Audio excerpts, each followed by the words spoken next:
Om Swastiastu. Salam ketemu kembali, salam sehat bagi kita semua. Mudah-mudahan semua dalam keadaan yang sehat walafiat. Pada kesempatan ini kita akan lanjutkan terkait dengan materi asuhan keperawatan komunitas, terutama pada agregat dewasa maupun remaja. Barangkali pada pertemuan sebelumnya kita sudah membahas berbagai agregat daripada asuhan keperawatan pada komunitas tersebut. Pada prinsipnya barangkali ada beberapa hal yang mungkin kita temukan ada kesamaan di dalam kegiatan pemberian asuhan keperawatan tersebut. Nah, untuk mempersingkat waktu, baiklah kita akan langsung saja menuju ke bagaimana konsep daripada asuhan keperawatan pada agregat dewasa atau remaja itu. Nah, seperti yang kita ketahui bahwa masa remaja itu merupakan suatu masa transisi ataupun yang disebut dengan masa peralihan dari masa kanak-kanak menuju dewasa, di mana masa itu ditandai dengan adanya perubahan berbagai aspek di dalam diri daripada remaja tersebut. Di antaranya aspek fisiknya akan mengalami perubahan, psikisnya maupun psikologis. Nah, kalau kita melihat daripada rentang usia remaja, maka di sana ada secara konsep disebutkan ada remaja awal, remaja tengah, dan remaja akhir. Remaja awal itu disebutkan masa di mana mereka memiliki umur usia 13 sampai 14 tahun, sedangkan remaja tengah 15 sampai 17 tahun, sedangkan remaja akhir itu 18 sampai 21 tahun. Sedangkan WHO menyebutkan bahwa masa remaja itu dimulai dari umur 12 tahun sampai 24 tahun. Nah, itu terkait dengan pembagian batasan umur usia remaja. Nah, kemudian berikutnya, masalah-masalah yang banyak ditemukan pada masa remaja itu misalnya adanya kehamilan, ya kehamilan awal atau di luar kehendak atau kehamilan muda, kemudian penyalahgunaan obat-obatan, terutama obat terlarang, penggunaan alkohol, kecelakaan, itu terutama kecelakaan jalan raya, bunuh diri, adanya penyakit akibat dari hubungan seksual. Nah, itu disebutkan bahwa beberapa masalah yang sering diketemukan pada masa remaja. Nah, di Indonesia itu juga hampir mirip dengan masalah yang ditemukan di dunia terkait dengan masalah-masalah pada remaja. Misalnya penyalahgunaan obat dan minuman keras yang mengandung alkohol.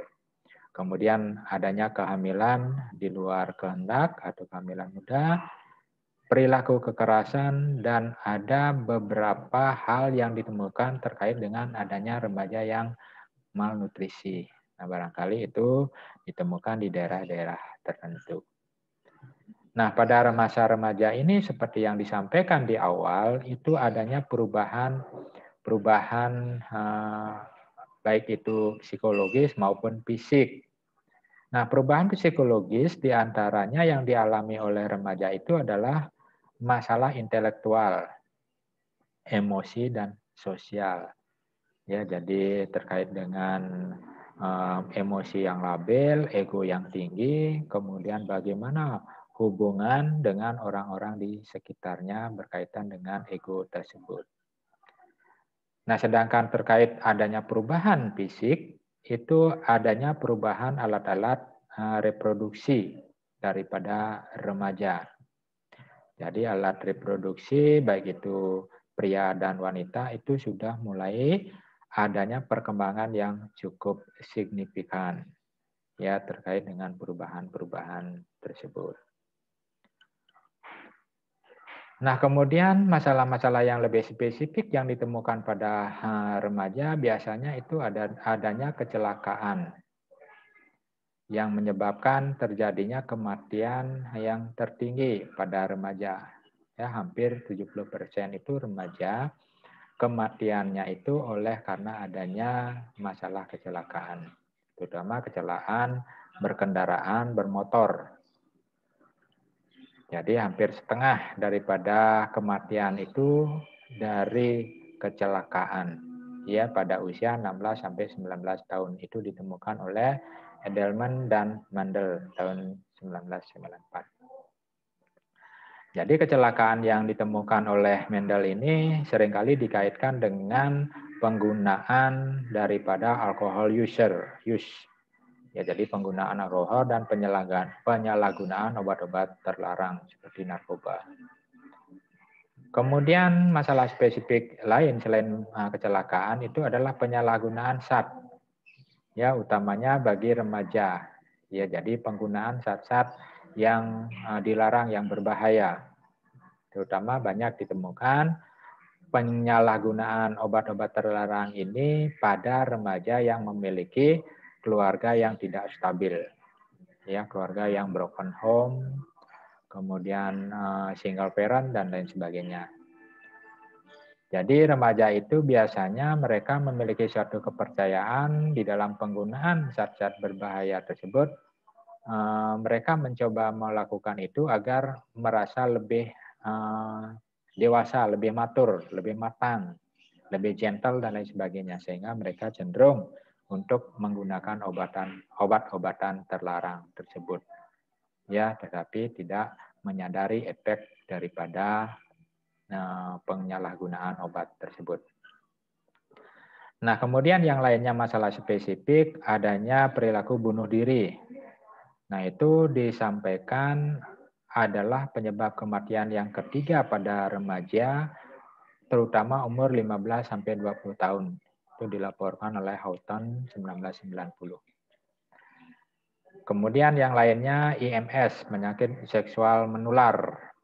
Ya, jadi penyakit seksual ya hampir dialami oleh 10 juta orang remaja ya per tahunnya, terutama di bawah umur 25 tahun itu memiliki masalah IMS. Kemudian tingkat insiden yang tinggi pada remaja, terutama perilaku aktif melakukan hubungan seksual, ya sehingga itu perlu adanya suatu screening yang lebih detail, lebih sering, lebih komprehensif dilakukan untuk kalangan remaja. Ya, meskipun mereka tidak menunjukkan adanya tanda dan gejala ke arah IMS, tapi itu harus dilakukan lebih intensif untuk screening ke arah PMS, penyakit menular seksual. Karena memang masalah IMS itu banyak dialami oleh remaja. Kemudian kehamilan pada remaja, yaitu juga dilaporkan di Amerika Serikat 1 dari 10 remaja wanita umur di bawah 20 tahun itu mengalami kehamilan yang tidak diinginkan. Ya. Kemudian dari banyak insiden tersebut, di antaranya memang kebanyakan itu memilih untuk menggugurkan daripada kehamilannya, untuk tidak merawat meneruskan daripada kehamilannya. Sehingga itu menjadi masalah besar, terutama bagi remaja. Nah, selain hal-hal tersebut, penyakit tidak menular juga banyak ditemukan pada kalangan remaja, diantaranya DM dan hipertensi. Nah, itu gambaran terkait dengan derajat kesehatan pada remaja pada umumnya.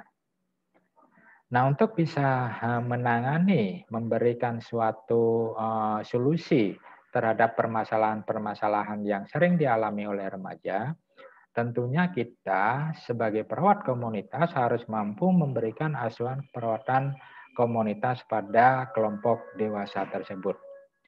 Nah, di dalam melakukan asuhan tersebut tentu kita harus beranjak kepada proses keperawatan, mulai dari pengkajian, perencanaan, pelaksanaan, dan melakukan evaluasi yang saling berkesinambungan dan berkelanjutan.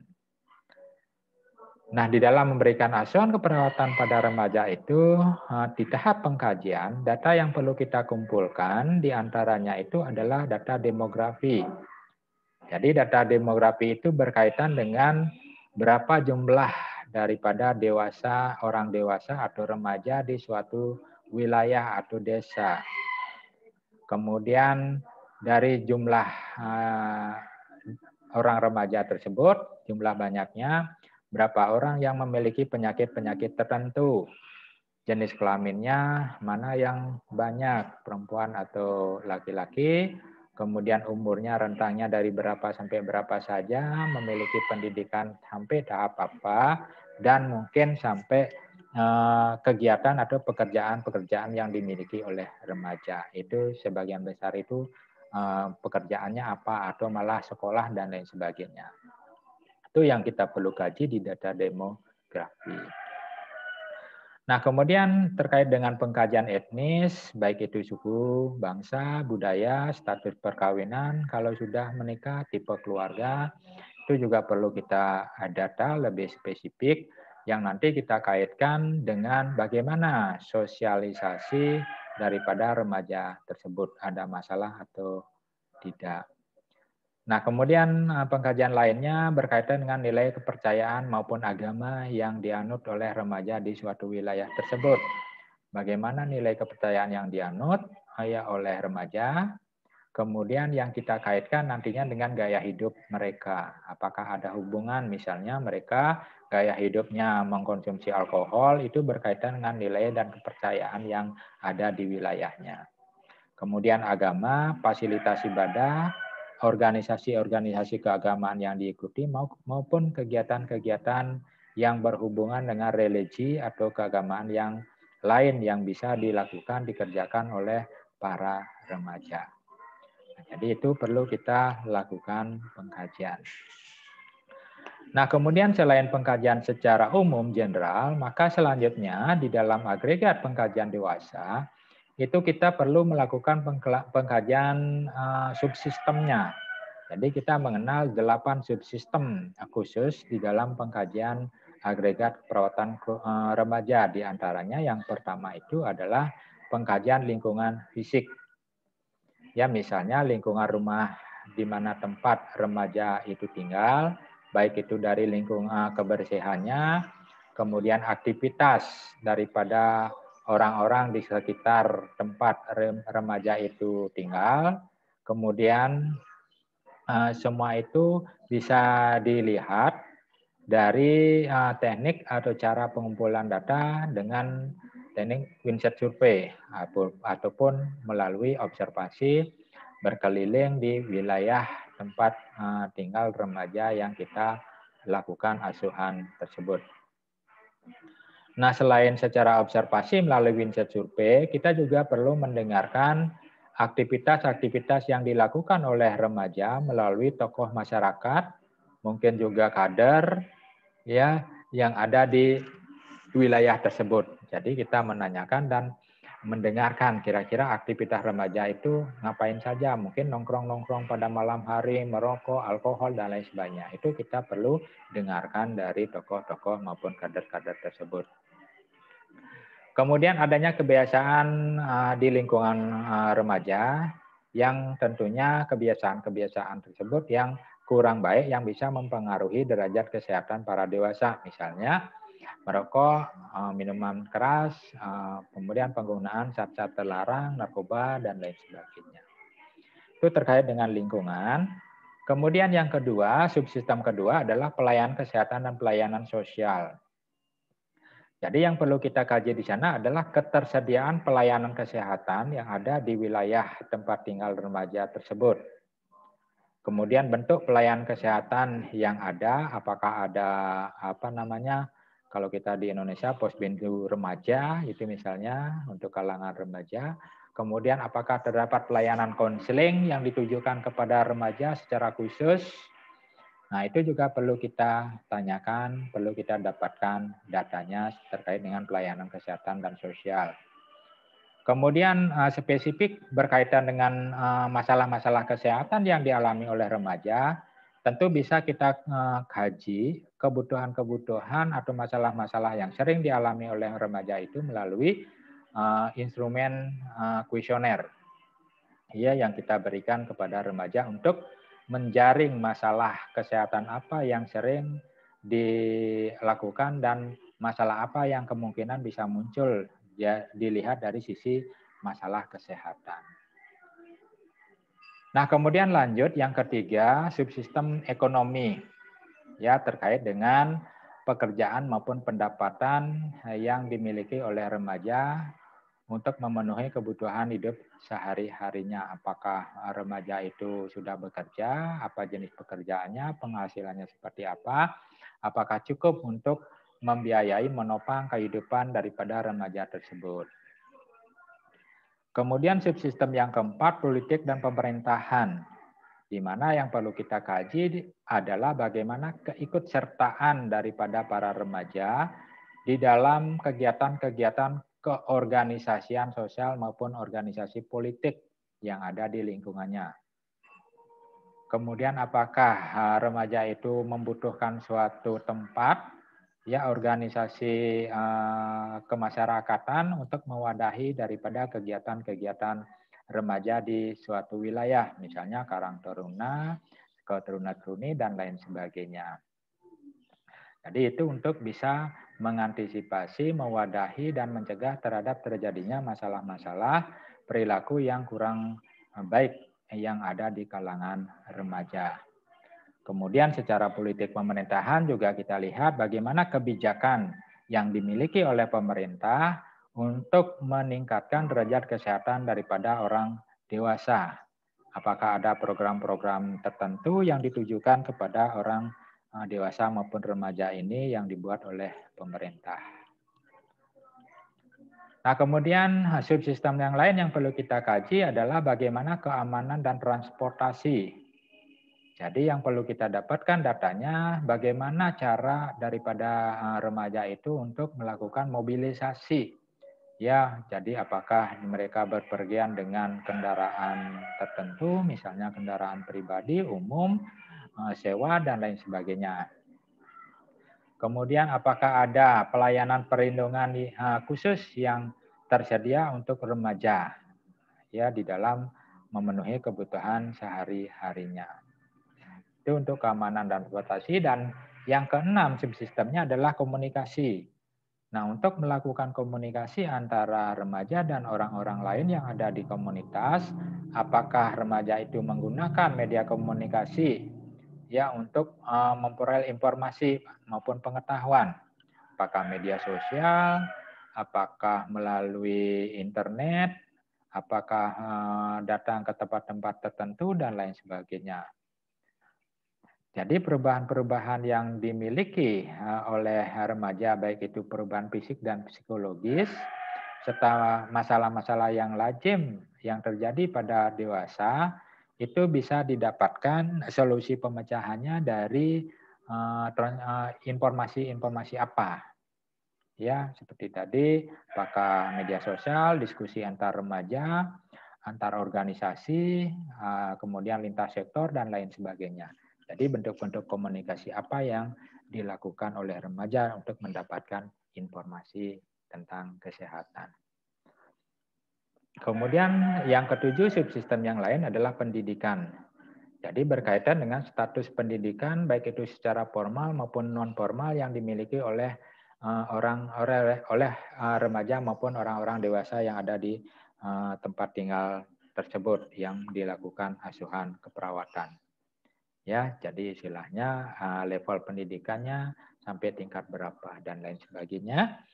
Kemudian yang terakhir di sana adalah bagaimana rekreasi, ya, yang kita perlu dapatkan datanya adalah adakah tempat-tempat rekreasi yang dipergunakan oleh para remaja ya untuk bisa meminimalkan tekanan stres yang mereka miliki.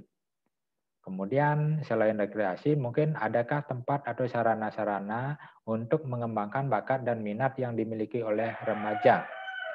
Ya, misalnya tempat olahraga maupun sanggar-sanggar seni yang memang bisa dimanfaatkan oleh remaja untuk memanfaatkan waktu dan menyalurkan minat dan bakat yang mereka miliki sehingga tidak terfokus dengan masalah kesehatan yang mereka hadapi.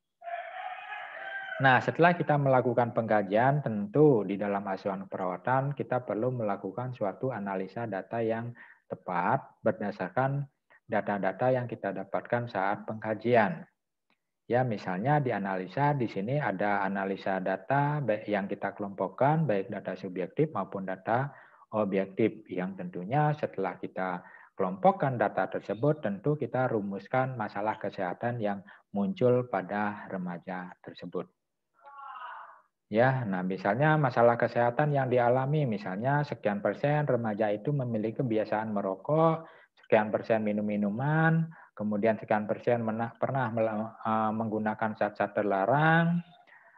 Kemudian kalau ada hal yang positif, tentu mungkin bisa kita juga tonjolkan di sini untuk memperlihatkan kepada remaja bahwa tidak semua data yang mereka miliki sifatnya kurang atau negatif.